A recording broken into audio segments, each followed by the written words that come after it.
Здравейте хора, днес ще ви покажа как да си направите iPhone на български някои приложения, например на YouTube. Ето сега ще вляза да видите. Тук ми пише Home на английски. Така, как да си го направим на български?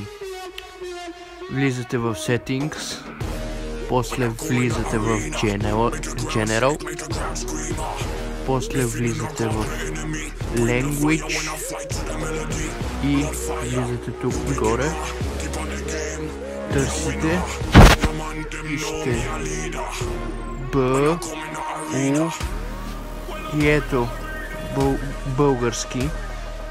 Така, натискате един път върху него и ето тук горе трябва да натиснете, за да стане на български.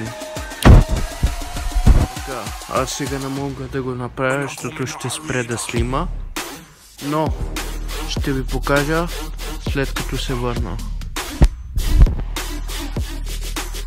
И ето хора, след като го направих, би трябвало всичко да е на български. Ето, сами виждате, всичко си е на български. Не абсолютно всичко, някои приложения. Така, ако не искате да пишете, примерно, то ви е добавил българска клавиатура, влизате Keyboard, ето тук и Delete, так и готово. Ето вижте, всичко е legit, няма лъжа, няма измама.